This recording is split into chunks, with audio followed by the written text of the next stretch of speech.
buenos genes, ¿no? Como el antileucocitario humano, que es el HLA, que puede producir defectos, ya sea en los cilios, en la mucosa o a nivel de los bronquios, en los pulmones, ¿no? Y dentro de los factores ambientales tenemos el exceso de higiene. ¿Qué será el exceso de higiene, un factor ambiental para el asma? ¿Por qué el exceso de higiene es un factor ambiental para el asma? La persona que limpia exageradamente. Por los componentes químicos de las sustancias que emplean para la limpieza, ¿no es cierto? Hay personas que se obsesionan con la limpieza y utilizan aerosoles en las superficies, ¿no es cierto? O jamoncillos, detergentes para la limpieza de la ropa, y eso puede condicionar a crisis asmáticas, ¿no? Después, menos hermanos y antibióticos. ¿Por qué menos hermanos? No tiene que ver la cantidad de hermanos para un paciente que desarrolla asma.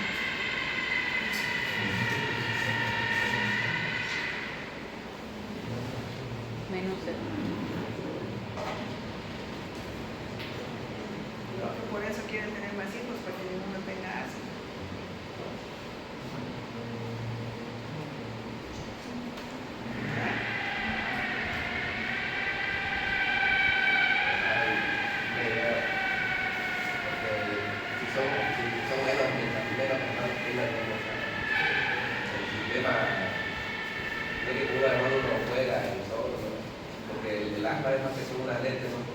Exacto, es un tipo de hipersensibilidad, ¿no es cierto? La hipersensibilidad tipo 1 hemos visto lo que es el asma. Entonces, esto es cierto, mientras uno es solito, los papás más lo cuidan, no te aquello, no te aquello, no te aquello. Cuando uno tiene hermanos, es pura mocha y diversión, ¿no es cierto? Con la tierra, que vamos a jugar, ¿no? Que vamos a experimentar esto, que vamos a hacer esto, y vienen las desgracias y se caen, se ensucian, se enferman, ¿no es cierto? Pero eso les ayuda a generar una inmunidad adaptativa, ¿no es cierto? Se van adaptando a todos los agentes a los que son expuestos, no solamente bacterianos, sino físicos, químicos. Entonces se ha visto eso, se han realizado estudios, y aquellos que tienen más hermanos son menos propensos a sufrir asma que aquellos que son hijos únicos, recontra cuidados por sus papás, ¿no es cierto? No sé si les conté, pero yo tengo un primo que una vez llegué a su casa y tenía un cocker, un perrito cocker, no sé si los conocen, los de orejitas largas, hermoso su perro, ¿no? Y era pequeñita, yo corrí a abrazar a su perro, a mí me gusta su perro, pero su mamá pegó un grito y dijo, no te acerques, me dijo. ¿Por qué? Ay, que tiene el perro así. No te acerques, ¿no? Los perritos nomás son solo para ver, decían sus hijos, ¿no? Y mis primos eran más pequeños. Tenían un perro que, desesperado porque alguien le toque, o sea, ese pobre animal nadie le tocaba, ¿no? Y tenía una reja, creo, 2 metros hasta llegar al perro para querer tocarlo. Y era así con todo, mi tía, ¿no? A donde iba limpiaba, donde iban sus hijos, ¿no? Si veía que estaban lavando fruta, hasta una sandía, iba con cepillo y lo cortaba con la vanilla y toda la superficie de la sandía. Y yo, pues no, vamos a comer la cáscara, ¿no? Pero existen padres así, o sea, realmente neuróticos con la limpieza. Es una obsesión.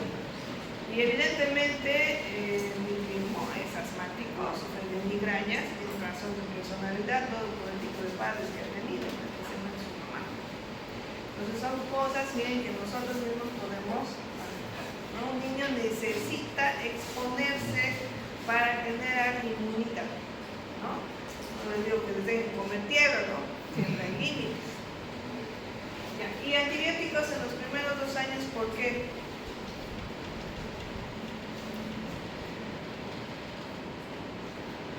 Por la misma razón.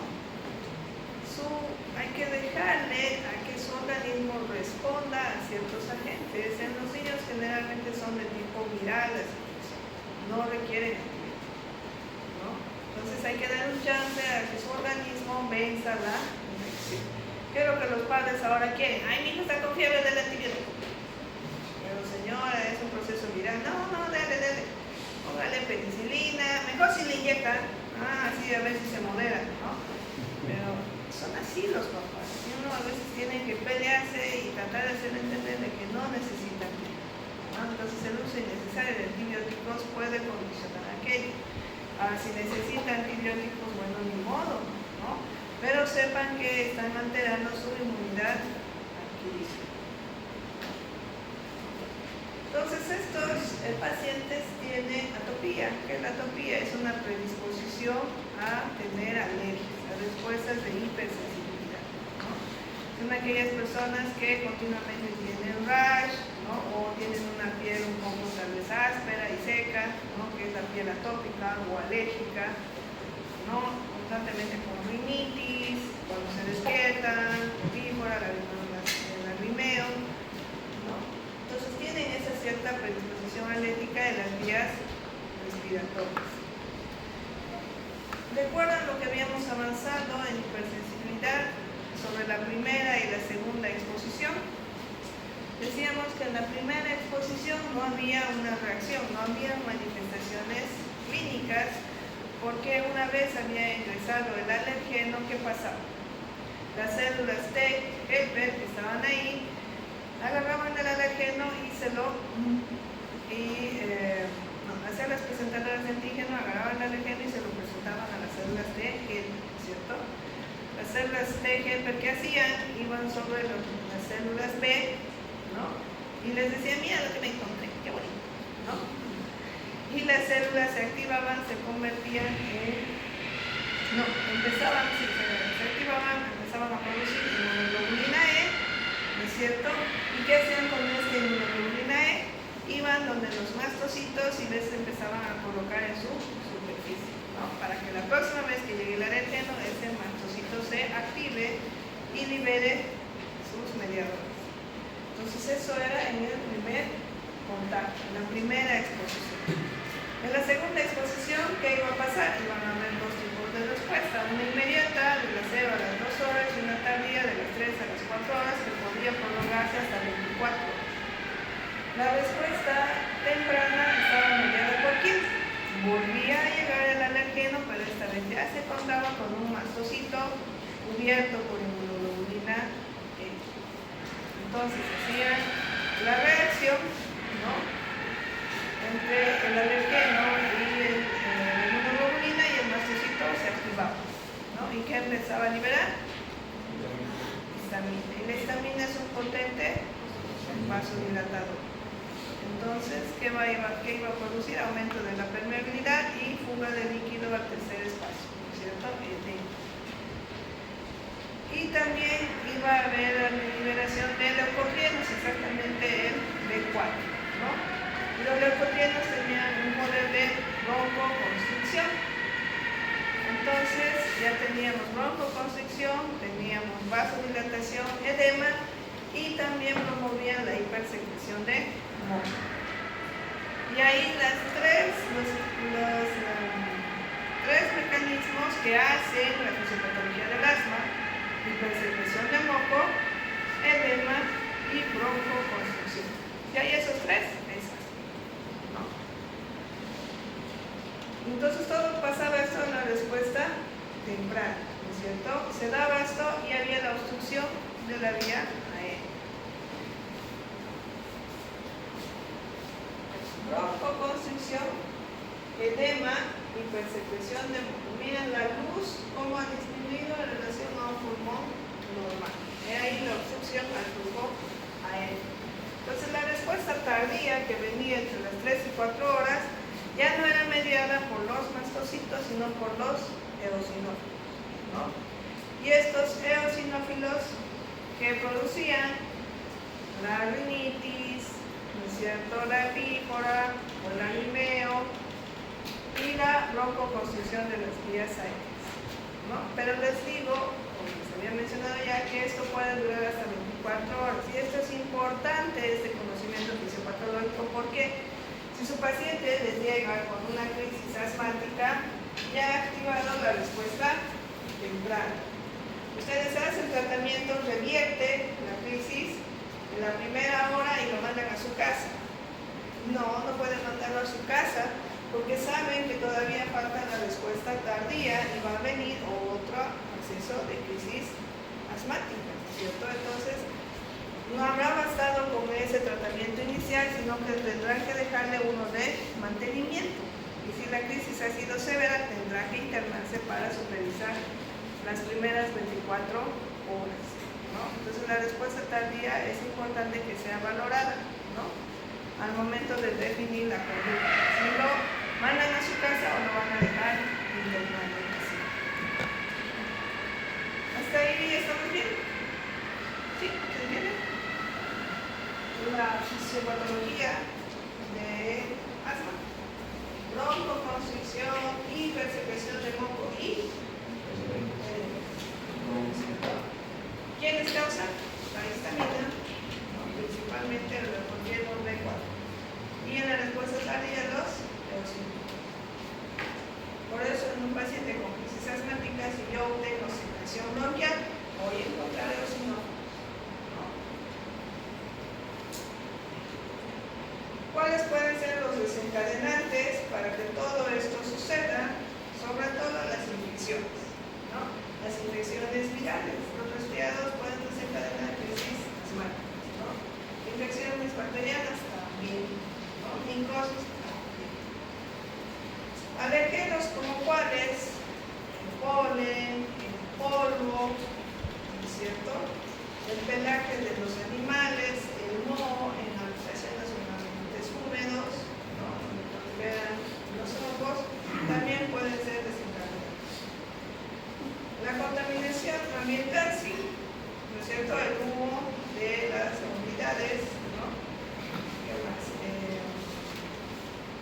El vivir en zonas donde hay polvo, como habíamos hablado cerca de las fábricas, el humo de cigarrillos, ¿no?, incluso en los mismos aerosoles que se utilizan para ambientar, ¿no es cierto?, cuando hay manobras que colocan los ambientadores, esos también en algunos pacientes pueden desencadenar sus crisis asmáticas.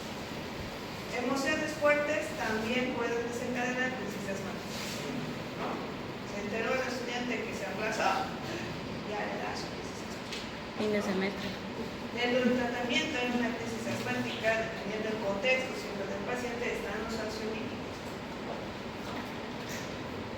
El uso de ciertos fármacos pueden inducir crisis asmáticas, claro, por eso siempre tienen que ver el prospecto del fármaco, ¿no?, porque tiene ciertos compuestos que se añaden como conservantes y esos también pueden desencadenar crisis asmáticas, no solo el principio activo del medicamento.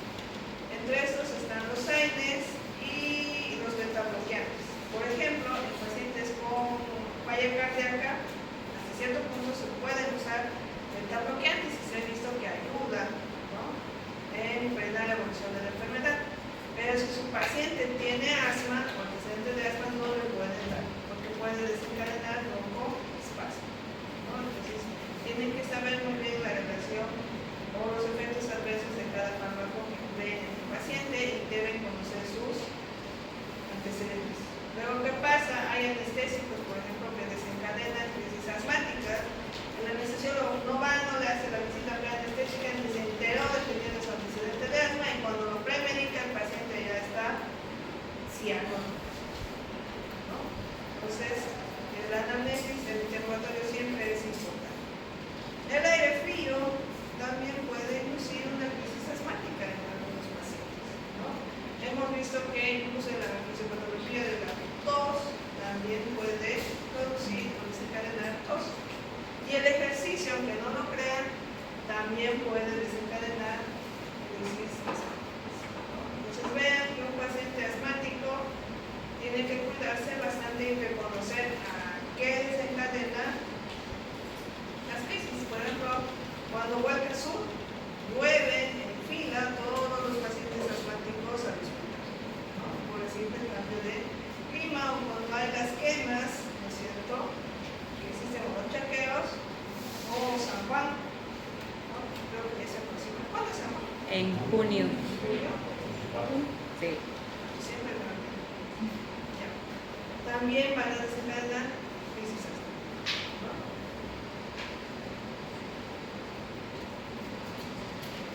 Ya. Aquí vamos a ver un poquito en imágenes lo que ya habíamos mencionado. mencionado, miren que aquí arriba es una vía aérea normal.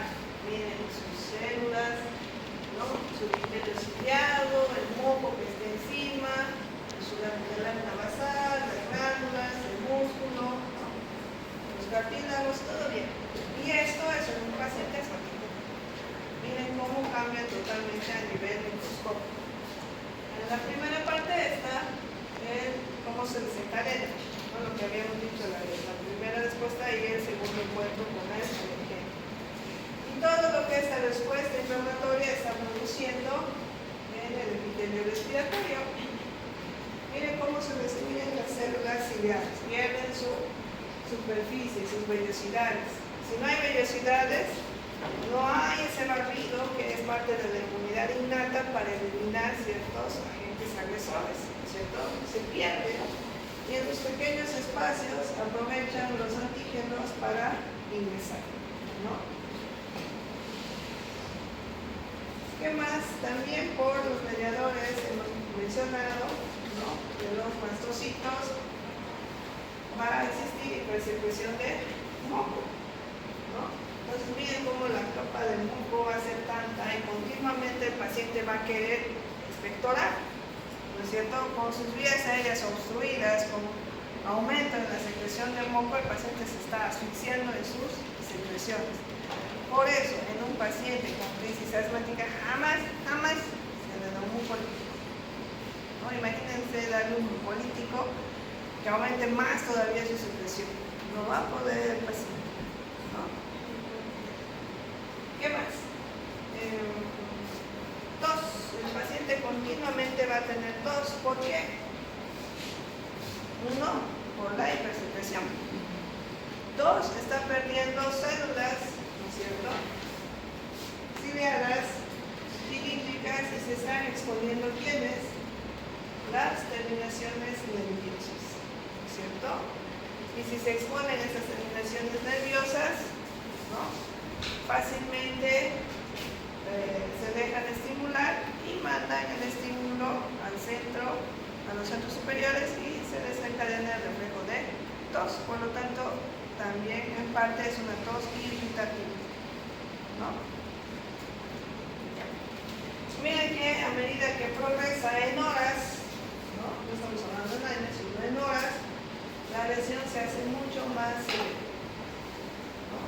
Y esto es en la fase tardía, donde ya vienen los sináfilos. Y aquí igual vemos el desvanecimiento de las células, ¿no?, la activación de las terminaciones nerviosas, la broncoconstricción, la hipersecreción de moco, la vasodilatación y la fuga de líquido y edema. Bueno, nuestro paciente ya está obstruido.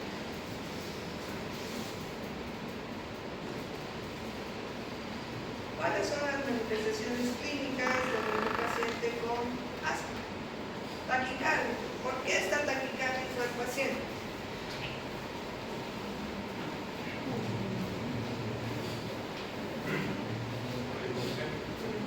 Ya, por el hipoxemia. ¿Qué más? Una buena medicación.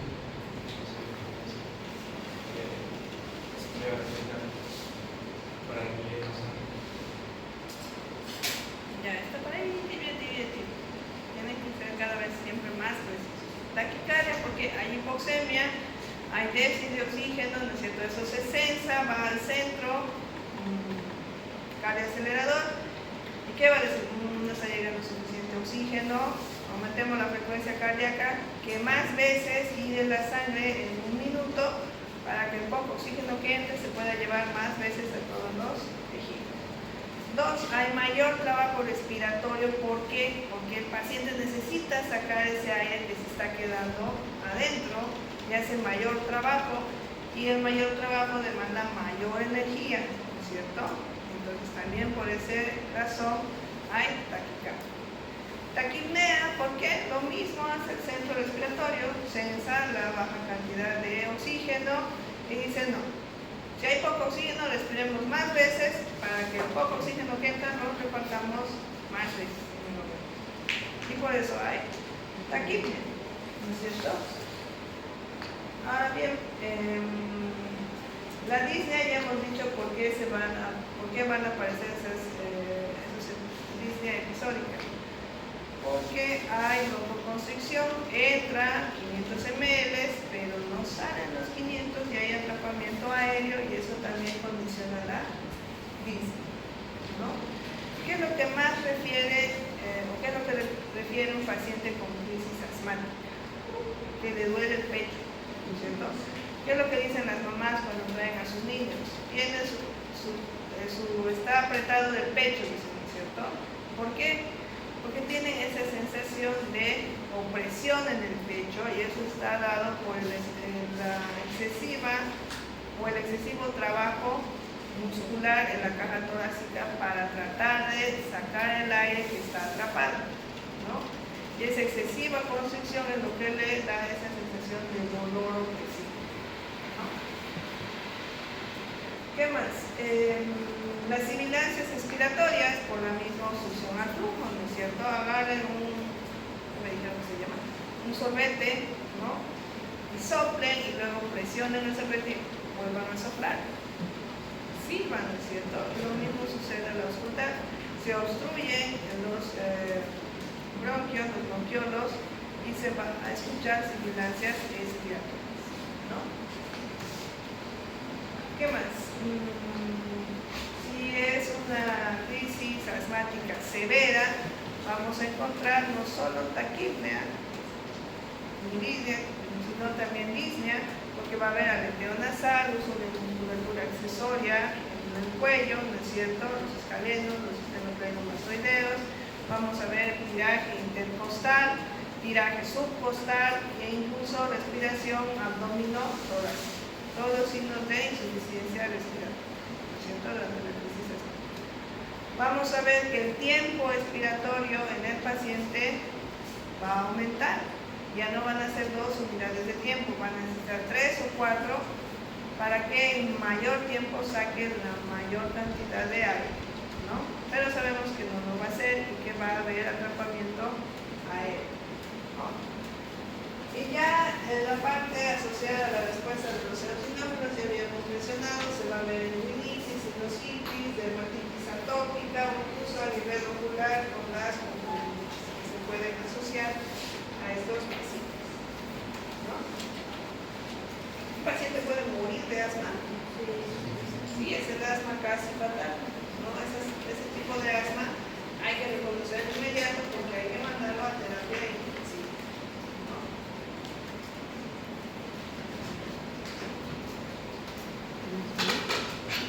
¿Hasta ahí está bien? ¿Se entiende todo de asma? Sí.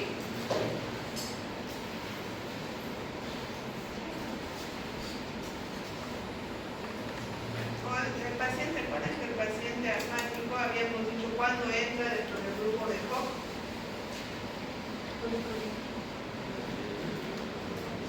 Cuando el asma entra dentro del grupo de patologías de COP. No responden, no responden al tratamiento y es un asma severa. Entonces también puede tener complicaciones como la hipertensión pulmonar y el córnex.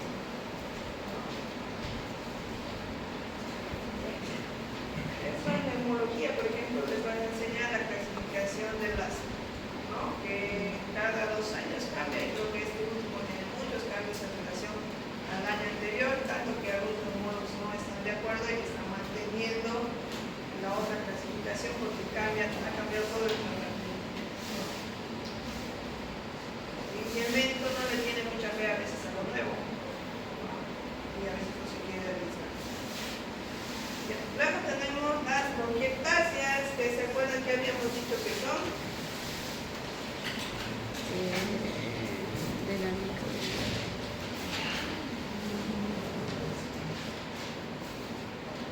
Miren cómo son los bronquios normales, ¿no? En cambio aquí ya hay bronquiectasias, ¿no? Cilíndricas, se nota que las vías son mucho más anchas, ¿no? Pueden ser bronquiectasias varicosas, ¿no? Como las venas, ¿no? Que son rosariadas, o bronquiectasias totalmente quísticas, ¿no? Que ya la malformación que existe en la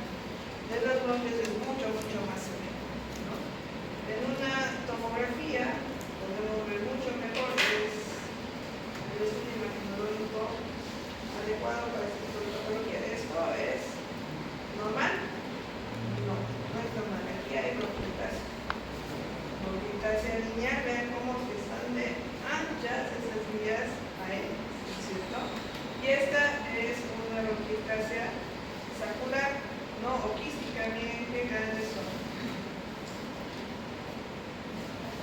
Y es ahí donde la secreción del moco se acumula y predispone a las infecciones.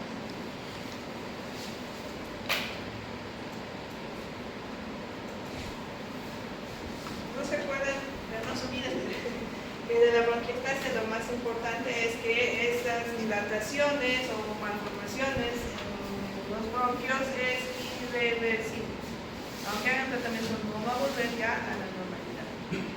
Y por la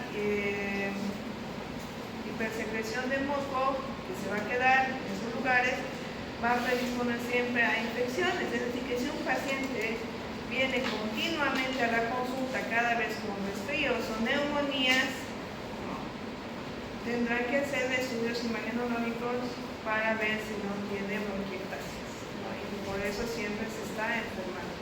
Es importante orientar a un paciente cuando tiene bronquiectasis porque tiene que cuidarse y andar con barbijo, tiene que evitar cualquier tipo de infección porque puede ser fatal. Como sus infecciones son repetidas, cada vez los antibióticos ya no sirven y hay que buscar antibióticos de mayor espectro. ¿Qué nos puede llevar a desarrollar bronquiectasias? Inmunodeficiencias adquiridas, ¿no? Como por VIH o en pacientes con linfoma o en pacientes trasplantados por el uso de inmunosupresores, enfermedades autoinmunes como el lupus, ¿no? Enfermedad intestinal inflamatoria, artritis reumatoide. Miren cómo enfermedades sistémicas pueden llegar a condicionar la formación de bronquiectasis.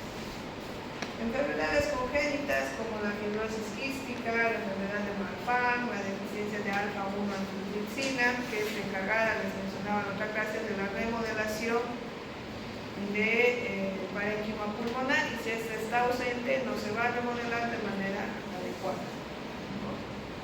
Obstrucciones endobronquiales con neoplasias, ¿no? O compresiones celulares con ganglios infartados también pueden producir. Ya sabemos que de una obstrucción por adelante va a aumentar las presiones y también se va a empezar a dilatar, ¿cierto? Y entre otro tipo de causas tendremos causas alérgicas, exposiciones ambientales como el cigarrillo, micosis, dentro de ellas aspergillus, ¿no? Que puede dar lugar a que el paciente cure de las aspergillosis pero quede con bronquiectasis, ¿no? ¿Qué más? ¿Qué manifestaciones va a tener nuestro paciente aparte de las infecciones recurrentes? Tos crónica. ¿Por qué la tos crónica? La misma razón que la hipersecreción, ¿no es cierto?, que acumula y que quiere eliminar, y la exposición de las terminaciones nerviosas. Una tos productiva y a veces también irritativa. ¿Tendrá fiebre? Sí, si llega ya a desarrollar una infección va a empezar con fiebre, ¿no? Podemos encontrar rinosinusitis también si la respuesta debido a la respuesta inflamatoria. ¿Qué vamos a encontrar? Sibilancias.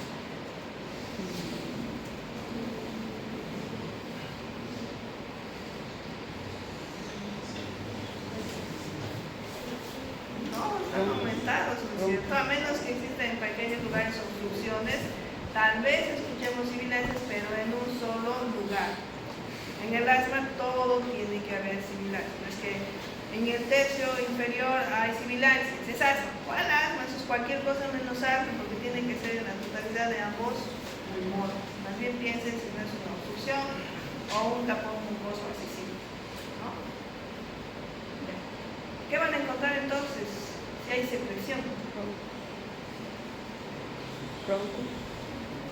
Rales, repitantes. Eso es lo que van a encontrar. ¿No es cierto? Ese burbujeo que existe por la presencia de secreción mucosa y aire. Puede haber hemoptisis. Sí, puede haber hemoptisis. Imagínense que se están dilatando esas vías bronquiales, también puede haber compromiso de pequeños vasos, ¿no? Dolor torácico,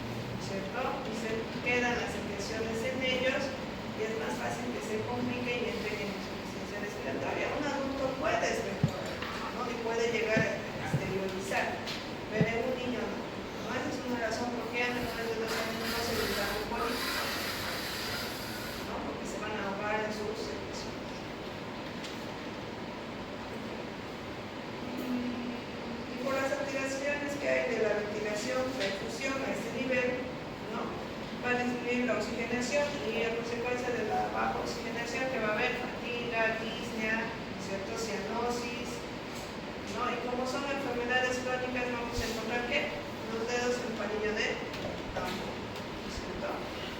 Uñas y vidrios de reloj, dedos y combray. ¿Se entiende? ¿Hay alguna pregunta? ¿No?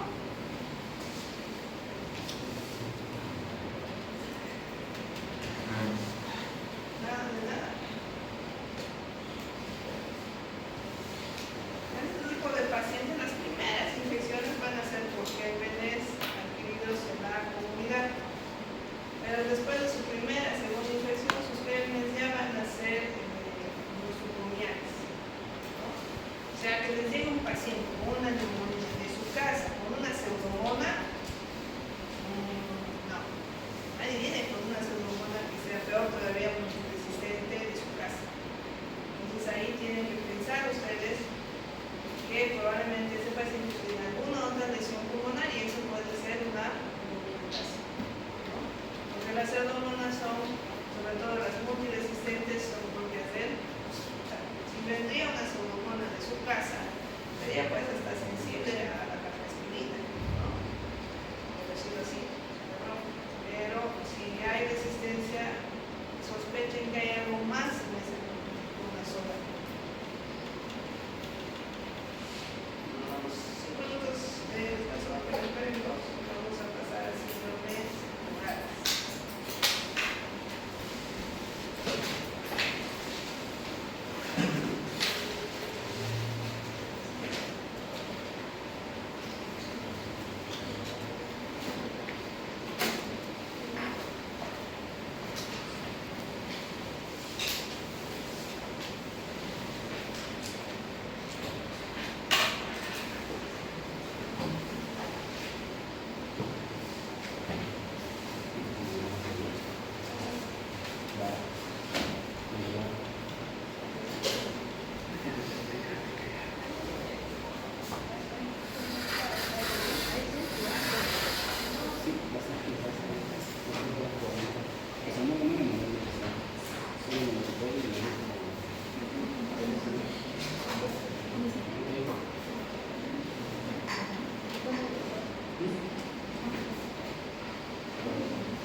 Dentro de los síndromes pleurales, entonces vamos a ver patología de la pleura. Dentro de eso, que vamos a tener el neumotórax. Hoy vamos a revisar el ramo pleural. Tenemos el neumotórax, que es la presencia de aire dentro de las pleuras, ¿no? Y luego el derrame pleural, ¿no? Cuando ustedes vean una imagen radiológica, es derrame pleural, ¿no? Cuando le van a poner el nombre definitivo, cuando hagan una función diagnóstica, porque ese derrame, si tiene sangre, ¿cómo se va a llamar? Neumotórax, ¿no es cierto? Claro que allí les va a ayudar mucho el antecedente. Si es un accidente de tránsito y ven líquido, no va a ser un derrame, va a ser un neumotórax. Si en vez de eso hay ustedes funcionan y sale una sustancia lechosa, blanquecina, que nos habla de que hay un trauma en el conducto torácico, ¿no? ¿Cómo se va a llamar?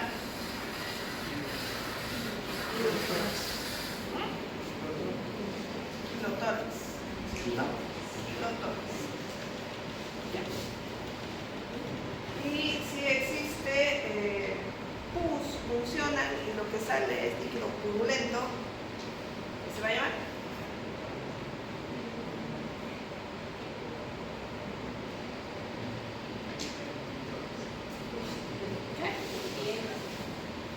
Biotórax o empiema pleural.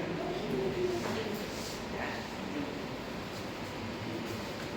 Y si el líquido es citrino y claro, es derrame pleural. Entonces recordemos un poco de anatomía y fisiología, ¿no? ¿Qué es la pleura? Una serosa, ¿no es cierto? Una membrana de dos capas, una recubre al pulmón, que es la pleura visceral, y otra cubre la caja torácica, que es la pleura parietal, ¿no? Y entre esas dos hay un espacio que es virtual, ¿no? Y en el cual existe el líquido, y es el líquido que permite que ambas se desplacen una sobre la otra durante la inspiración y la expiración, ¿no? Entonces, eso es la pleura, ¿cierto? Aquí está ese espacio virtual, sabemos que está íntegro, no se visualiza. ¿Cuándo se puede visualizar? Cuando está aire líquido en su interior. Algo que es importante recordar las características de la irrigación y de inervación de las diferentes capas de la pleura, porque eso nos va a ayudar a entender un poco los mecanismos patológicos de los derrames pleurales. En el caso de la pleura visceral, ¿no? Que es la que está descubriendo los pulmones, la irrigación viene de los vasos bronquiales, ¿no? De ahí proviene la irrigación. En cambio, en la pleura parietal, la irrigación viene ¿de dónde? De la parte sistémica. Si sangra, una de ellas, ¿cuál sería la más importante? La sistémica, porque maneja mayores presiones, ¿cierto? Después, el plexo linfático, ese líquido formado en la pleura, nunca desemboca al espacio pleural, porque el plexo linfático está de ese lado y va a reabsorber todo el líquido que se vaya produciendo. Se forma y se reabsorbe, es decir, que así va a ir circulando, como el líquido superior aquí de un. En cambio, del lado parietal, tiene comunicación con el espacio pleural por medio de estomas con diámetros de 2 a 6 micras, ¿no? Y estos estomas, que es lo que permite que también se reabsorba el líquido pleural, ¿no? Es decir, que estos dos mecanismos evitan que se acumule en el espacio pleural, ¿no? ¿Qué más? La pleura visceral no existe inervación sensitiva, por lo tanto no hay dolor en la pleura visceral, pero es diferente con la pleura parietal, porque esta sí tiene nervios sensitivos, ¿no? Que vienen de las costales y diafragmáticos, por lo tanto esa sí es la que va a doler, ¿no es cierto? y es lo que llamamos la punta de costado. Y como tiene parte de la inervación del nervio frénico, miren que se conecta con otras regiones por las cuales puede haber dolor.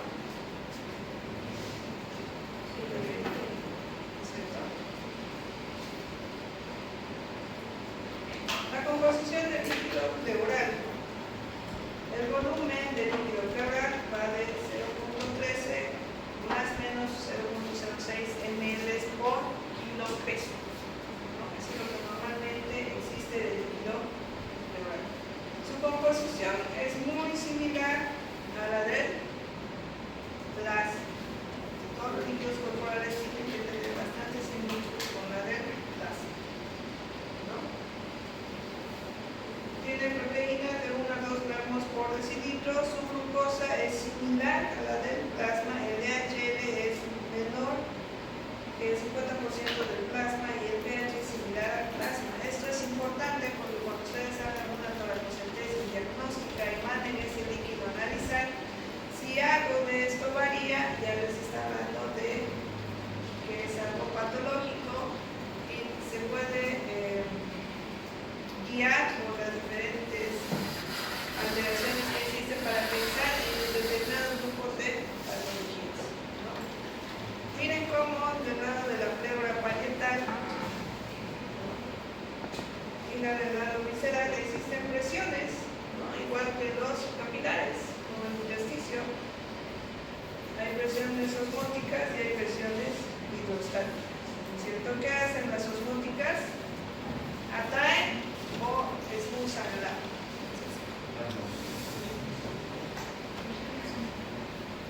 Expulsar, la hidrostática es la que expulsa. La osmótica es la que atrae, las proteínas atraen el agua. ¿Cierto? Entonces, dependiendo del lado pleural visceral o del parietal donde hay, va a permitir el desplazamiento del líquido. Y lo mismo la presión hidrostática. Entonces, la diferencia entre la hidrostática y la osmótica va a fijar y va a permitir que exista un gradiente de presión. Por lo tanto, se produce el líquido pleural y se reabsorbe, ya sea del lado visceral o del parietal, ¿no? A través de los vehículos que se llaman estómago.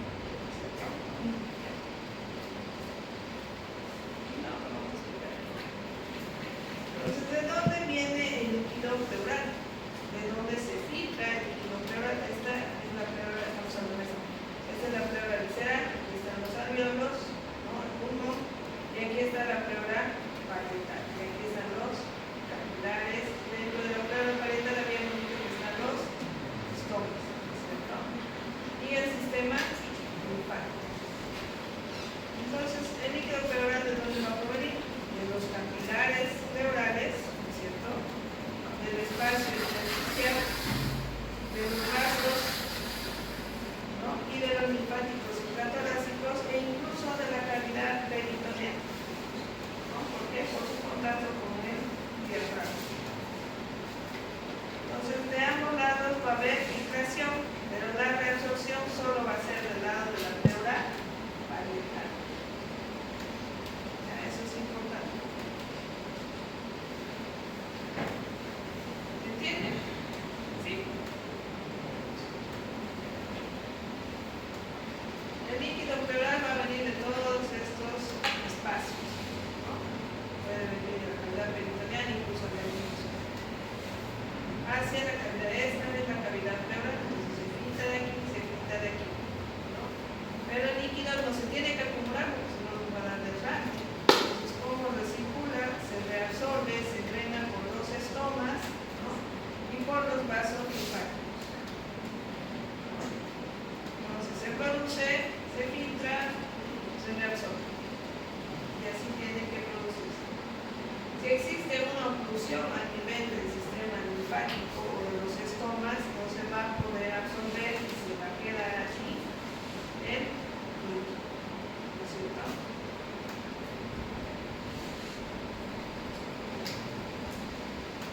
Eso hemos dicho que se va a eliminar por los linfáticos pleurales, ¿no es cierto?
existiría una gran cantidad de proteínas en el espacio pleural, esto condicionaría que se acumule mayor cantidad de líquido. Por lo tanto, el contenido de proteínas en el espacio pleural es mínimo. Si yo veo un análisis del líquido pleural que obtenido por toracocentesis, más de 20 a 40, digamos, por decilitro de proteínas, voy a decir que es un exudado, porque en el exudado, cuando hablábamos del edema, decíamos que existe una mayor cantidad de proteínas y son ellas las que están atrayendo mayor cantidad de líquido, ¿no?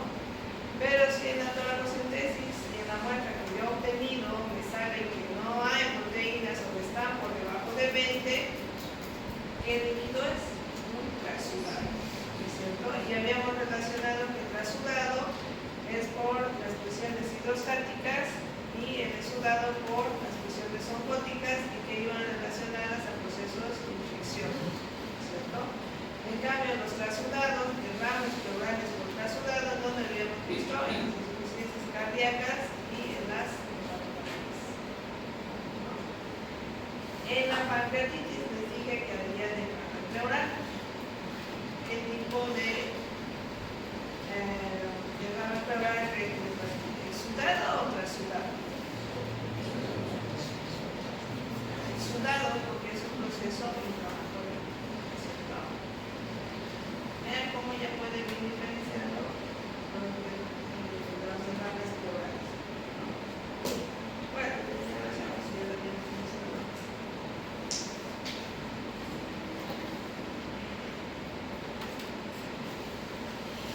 Bueno, aquí menciona que la eliminación del líquido del espacio pleural también se puede dar por la absorción activa del líquido acoplado a solutos, que se denomina la transitosis, ¿no? En donde hay un transporte intracelular a través de las acoporinas. ¿Qué son las acoporinas? Que hemos visto en otros temas.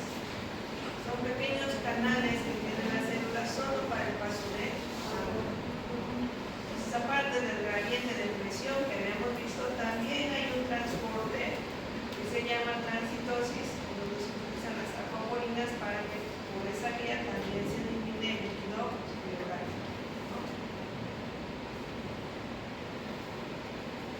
¿Cuánto se recambia? Porque decimos se filtra líquido, pero también se reabsorbe, ¿no es cierto? Al día son 300 ml. Entonces, normalmente se recambia el líquido pleural a qué velocidad? A 0,5 ml kilo peso hora, ¿no?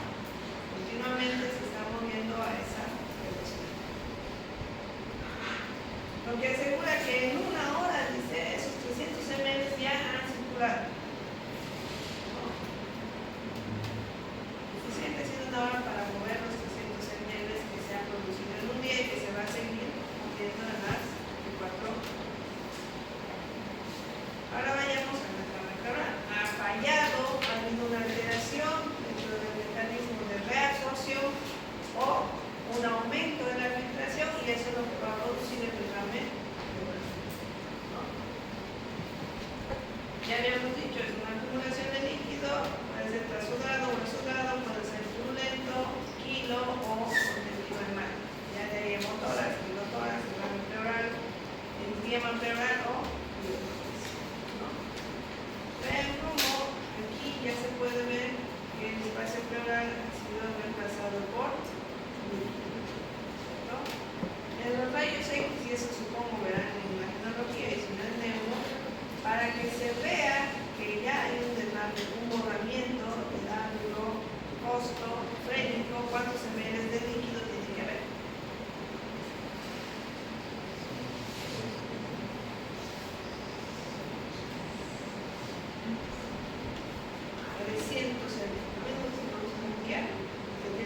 Si ya hay 300, ya se ve borramiento de los ángulos costofrénicos, ¿no? Si ya se borraron, ya saben que por lo menos ahí hay 300 ml, ¿no? Y si ya supera, igual que esta imagen, ¿no? Ya hablamos hasta 500 ml, ¿no? Sí, sí. ¿Cuánto puede entrar en un pulmón de líquido que puedan sacar? Ahí depende causa, si es una filtración que continuamente se está dando como insuficiencia cardíaca, hay una filtración constante con aumento de la presión hidrostática, ¿no? Ustedes le ponen un drenaje y todo el tiempo va a estar vacío. Hasta que no solucione la insuficiencia cardíaca y normalice la presión hidrostática. En cambio, si es un biotórax con una neumonía, ¿no es cierto? Ustedes drenan y tratan la neumonía y se va, ¿no es cierto? Pueden llegar a estar de 3.500 hasta 6 litros, ¿no? De espacio. Totalmente claro, colapsado el pulmón, ¿no? Porque alguien tiene que darle espacio a la persona. Y aquí vemos cómo hacer el diagnóstico. ¿Cómo se hace el diagnóstico de un derrame pleural?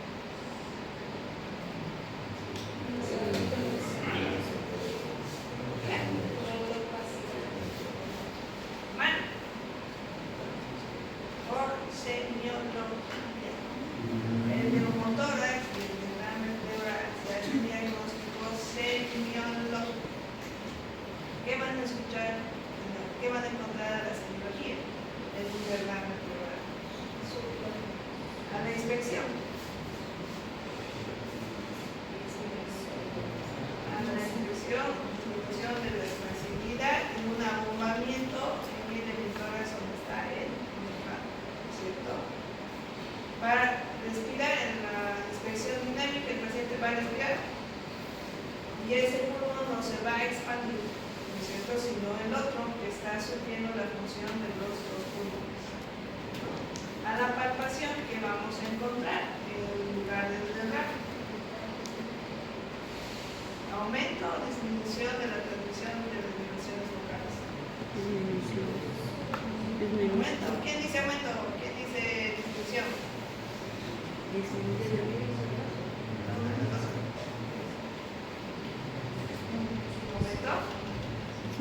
¿Aumento?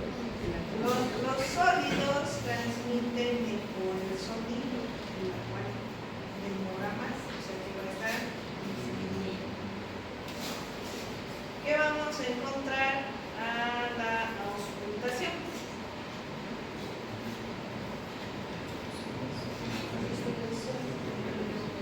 En el lugar del derrame, disminución del murmullo vesicular. Ahora, en el parénquima pulmonar que todavía hay de ese lado, depende de la patología que le esté llevando al derrame.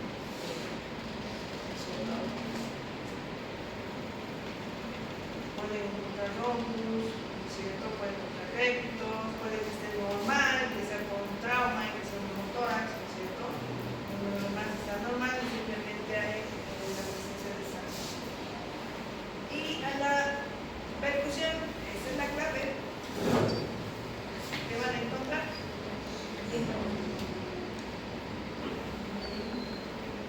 Submatidez, ¿no es cierto? O matidez, si es un hemotórax o un edema pleural, porque tiene mayor densidad, ¿no es cierto? Ahora, vean este nivel que se forma aquí, de concavidad superior, ¿no es cierto? Esta es la curva de Lamassoure. Y la curva de Lamassoure ustedes lo pueden graficar a través de la percusión. Percuten y van a ver cómo se va dibujando la curva de Lamassoure. Entonces eso vamos a tener en un derrame pleural. Ya está, ¿ven? Semiológicamente ya hicieron el diagnóstico. Donde está la submatidez antes, donde estaba más submate, y después echábamos la agua. Ahora ya no. Ahora utilizamos ultrasonido y así evitamos o utilizamos errores. Pero esta sería una imagen característica de un derrame pleural, ¿no? Vean cómo el mediastino no lo desplaza, se mantiene en el mismo lugar, ¿no? ¿Qué más? Si encontramos aquí otras lesiones en el pulmón, eso ya nos va a hacer pensar en diagnósticos diferenciales, ¿no es cierto? Si yo veo aquí infiltrado, puede ser una neumonía, y que por eso sea un derrame paraneumónico. Ahora bien, si yo logro ver un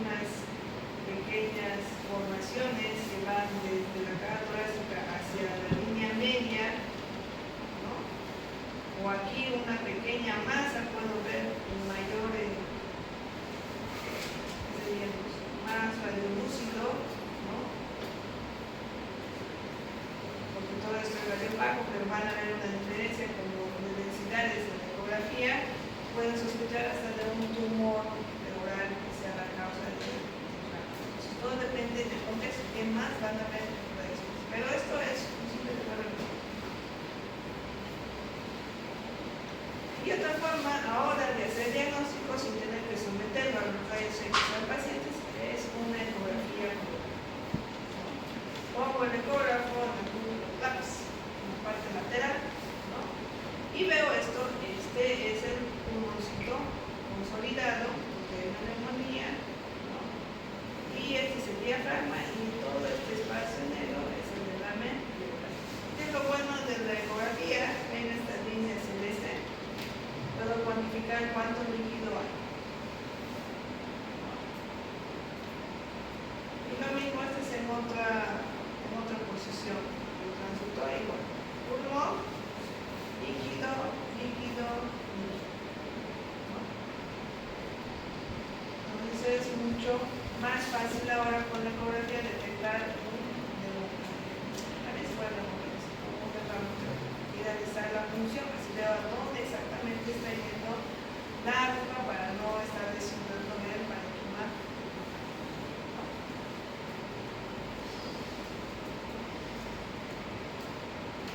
Esto ya habíamos dicho, ¿no? ¿Dónde está el trastorno? En la filtración, aumento de la presión hidrostática, insuficiencia cardíaca, ¿no es cierto? Insuficiencia hepática o insuficiencia renal. Si el trastorno es por aumento de la presión oncótica, con la presencia de proteínas, ¿no es cierto?, a nivel del espacio pleural, entonces tengo que pensar que sea un exudado y que la etiología sea inflamatoria. Si es por aumento de la permeabilidad capilar y se está fugando el líquido, es también inflamatorio y puede ser un derrame paratonómico. Ahora bien, si el drenaje linfático está alterado, tampoco se va a drenar. En la única vía de drenaje hemos visto la que se da mayor porcentaje es la vía linfática. Entonces, si está obstruida, va a haber derrame pleural, ¿no? ¿Dónde vamos a ver obstrucciones del drenaje linfático? En los procesos neoplásicos. Aquí en Bolivia, si ustedes diagnostican un derrame pleural, lo primero que tienen que pensar que es en los países desarrollados, lo primero que piensan es cáncer. Aquí esto descartan las tuberculosis recientes. Y otro sería el kilotórax, ¿no? Recuerden que hay parasitosis que viajan por lo linfático, ¿cierto? Y que también pueden producir obstrucciones. ¿Qué parásito hemos dicho que es?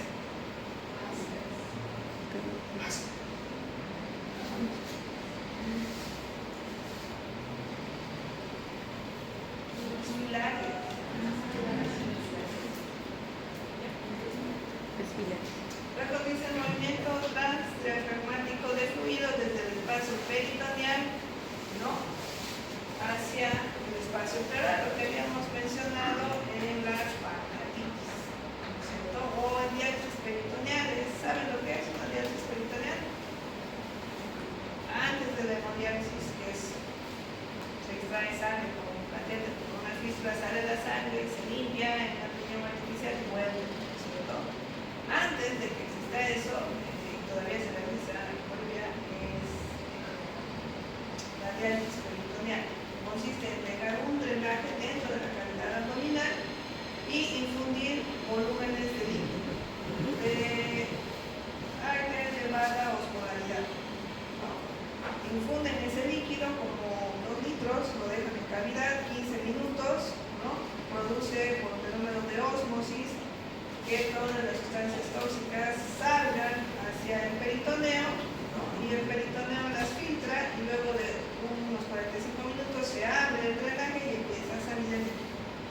Pero ya con las sustancias tóxicas, que es casi lo mismo que la hemodiálisis, pero aquí no hay sangre de por medio, sino el peritoneo, una membrana entre el filtro en el aparato y los lavados los hacen en los líquidos que infundimos, ¿no? Entonces, como tienen diferente osmolaridad, pueden producir en el paciente derrame, ¿no? Aquí tenemos otros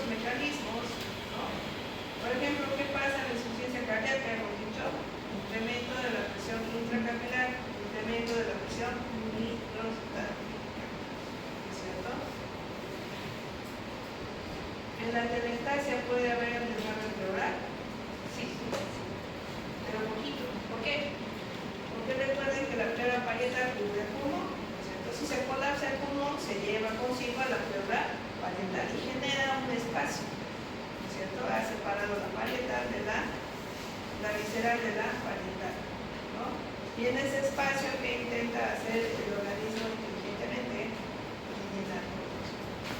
Y para eso empieza a aumentar la cantidad de líquido, ¿no?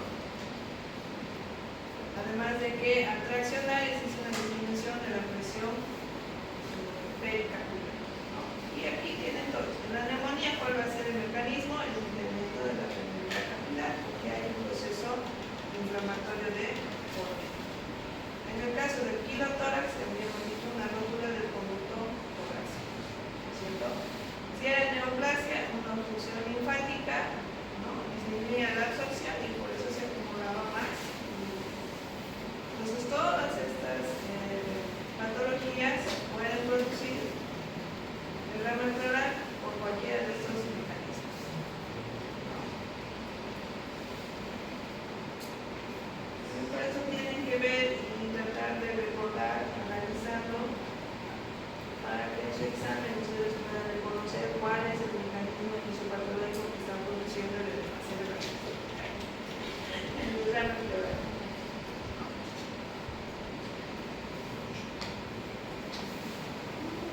Así hemos mencionado. Miren que hasta hay fármacos que pueden causar derrame pleural.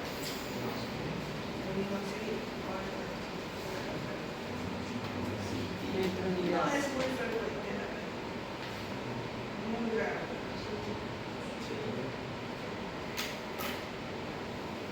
Y aquí igual lo mismo, son otras patologías, ya de tipo inmunológicas sistémicas, ¿no? Que pueden producir derrame pleural. Cardiovasculares, igual, ¿no? Miren cómo aquí podemos incluso diferenciar según las características macroscópicas del líquido pleural. Si el dolor es pútrido, un edema, ¿no es cierto? Y generalmente los esquemas o abscesos son por anaerobia. Si encontramos restos alimentarios, probablemente una rotura esofágica, ¿no? Pero tendría que haber compromiso por la parte de la pleura que está de la orden mediación. Restos biliares, si hubiera un corotórax, que es una fístula biliar, ¿no? Por una lesión a nivel abdominal, que haga una fístula, un trayecto fistuloso hasta la pleura. Lechoso, dijimos el corotórax, y como anchoas, una rotura de absceso medial. Miren cómo todo antes era tan clínico, que relacionaban y veían. Si se parece a esto, es esto.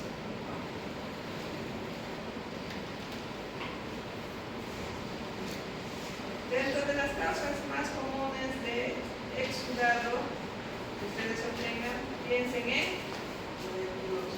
Miren que este artículo menciona malignidad, pero en nuestro país es la tuberculosis. Si no es tuberculosis, piensen en Cáncer. ¿no?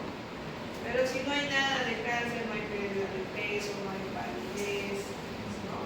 Pensemos que puede ser un proceso infeccioso, un derrame para acá. Si el paciente está tosiendo en progreso, constipación, fiebre, doctor, que sea para la. Y entre los clasificados, la causa más común aquí o en la China, la insuficiencia cardíaca izquierda, ¿no? Y luego la cirrosis hepática. Miren que las causas menos comunes hay bastantes. Está la pancreatitis, el alcoholismo, el exudado. En el transudado está la diálisis, el síndrome de Gorlin, ¿no? Hasta incluso problemas vasculares. Y estas causas son las más raras. Por ejemplo, el síndrome de May, eso lo van a ver en la obstetricia, es a consecuencia de un tumor en los anexos que se asocia al derrame pleural. ¿No? Es infrecuente. A ver, en toda mi vida profesional solo un caso de venían con derrame pleural, a repetición, decían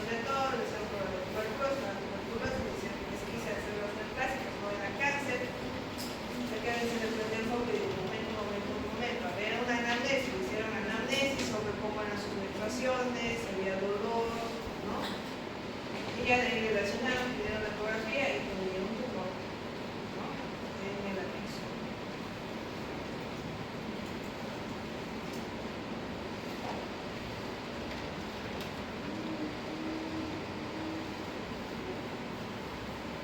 Bueno, para que puedan visualizar, eso lo van a tener. Los criterios del LAI. También lo van a ver en neumología, pero es súper importante porque les permite diferenciar entre el carcelado y el exudado.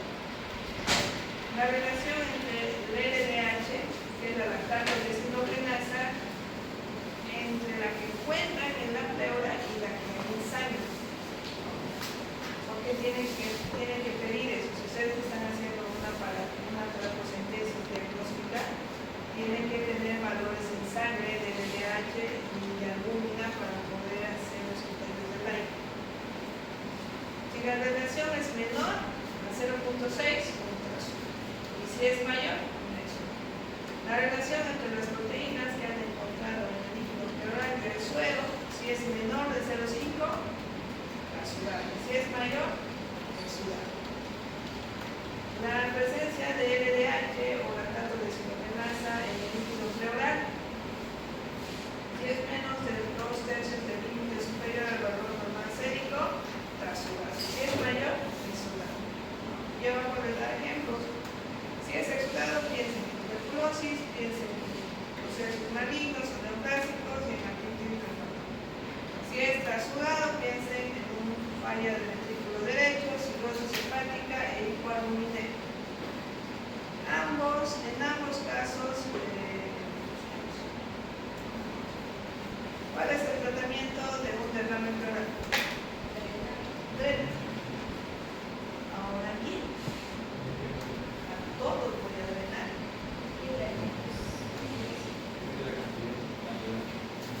Más de la cantidad de menos. Eso, si es trasudado o si es exudado. Los exudados se drenan, los trasudados se esperan y se escupen. Porque si es un trasudado por insuficiencia cardíaca, morir con insuficiencia cardíaca. Y se va a corregir, y se va a reabsorber, y va a desaparecer el derrame. Pero, si el paciente tiene un derrame por insuficiencia cardíaca, pero ese derrame le está produciendo insuficiencia respiratoria, solo en ese caso dreno ese exudo. Si no, no lo dreno. No lo dreno. No. Entonces, es la forma de actuar para drenar el exudado. Exudado lo dreno, ¿no? Y si no he hecho mi funcioncita, he sacado pus, eso es tubo, tengo que drenar. He sacado sangre, eso es tubo, tengo que drenar. Pero si me sale citrino, lo tengo que enviar a análisis. Si es exudado, lo dreno. Si es trasudado, no lo dreno, ¿no? Y busco la causa y trato la causa. Pero si es trasudado, está produciendo insuficiencia respiratoria en mi paciente, sí lo tengo que drenar, ¿no? El riesgo de funcionar o drenar un trasudado es que lo convierta en un exudado contaminando. Por ejemplo, la otra vez uno de los jefes de turno del servicio de al lado, ¿no? Viene, como yo soy la encargada de los residentes, viene y me dice: doctora, usted tiene que castigar a tal residente.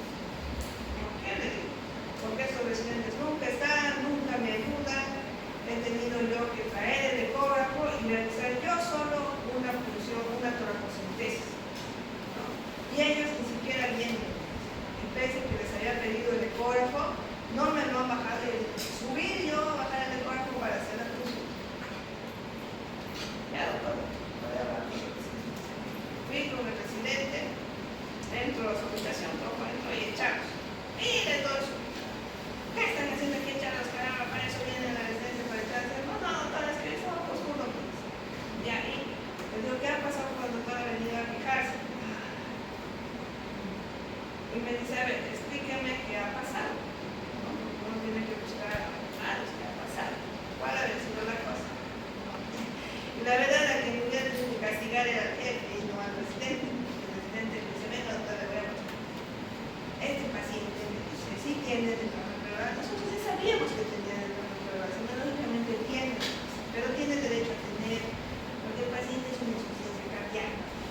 ¿Y cómo le puedo yo decir? Tiene razón. O sea, está justificando su conducta.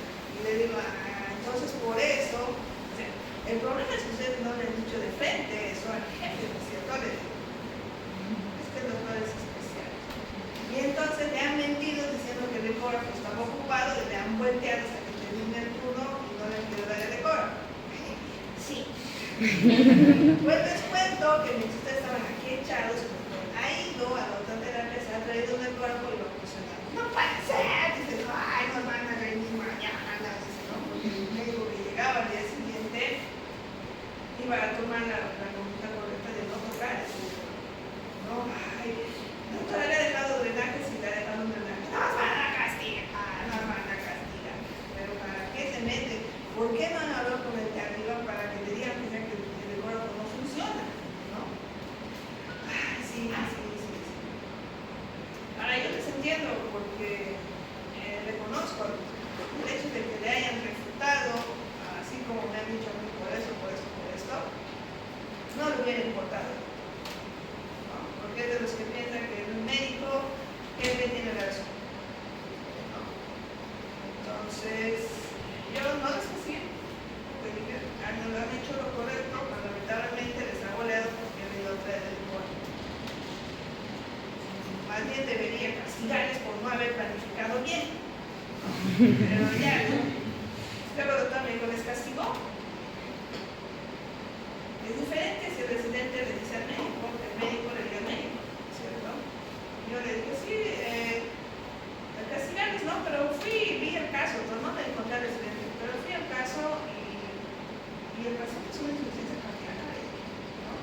Y no tiene signos de insuficiencia respiratoria, doctor. Según la clínica que se ha obtenido, es un ultrasudado, ¿no? Que equivale a menos de unos 300 ml. No tiene indicación de ultrasudado. Personalmente yo creo que es eso, pero supongo que usted habrá tomado su conducta por algo particular. Bueno, cuando venga el presidente le digo, pues tampoco ya se volvió a quejar ni le dijo nada. Pero ahí ven cómo es importante el conocimiento. ¿Cierto? El que conoce no se lo van a venir a charlar, ni tampoco se lo equivocar. ¿No? Entonces, simplemente es un papel. ¿Alguna pregunta? Esto lo van a aprender, dónde funciona. Lo único que les quiero decir y que se acuerden es eso. Se funciona por encima del borde superior. Por encima del borde superior de la costilla. Nunca funcione por el borde superior. Diga, por el borde inferior. ¿Por qué? Porque está el nervio, está la arteria, ahí está la. Le dan al veno y va a tener una neuralgia intercostal brutal, ¿no? Parece que ese médico me ha pinchado todo el tiempo, me duele aquí, digo, no, hace frío y me duele aquí, ¿no? Se va a quedar con la neuralgia. Dos, van a lesionar la arteria intercostal y va a sanar. Y nos sacamos. Y su muestra les va a salir contaminada. Ellos les van a rechazar porque si está con sangre no se puede procesar. Les van. Entonces siempre por encima del borde superior. Tocan el borde superior de la costilla con su dedito, marcan y por ahí tiene que pasar la. Nunca por el borde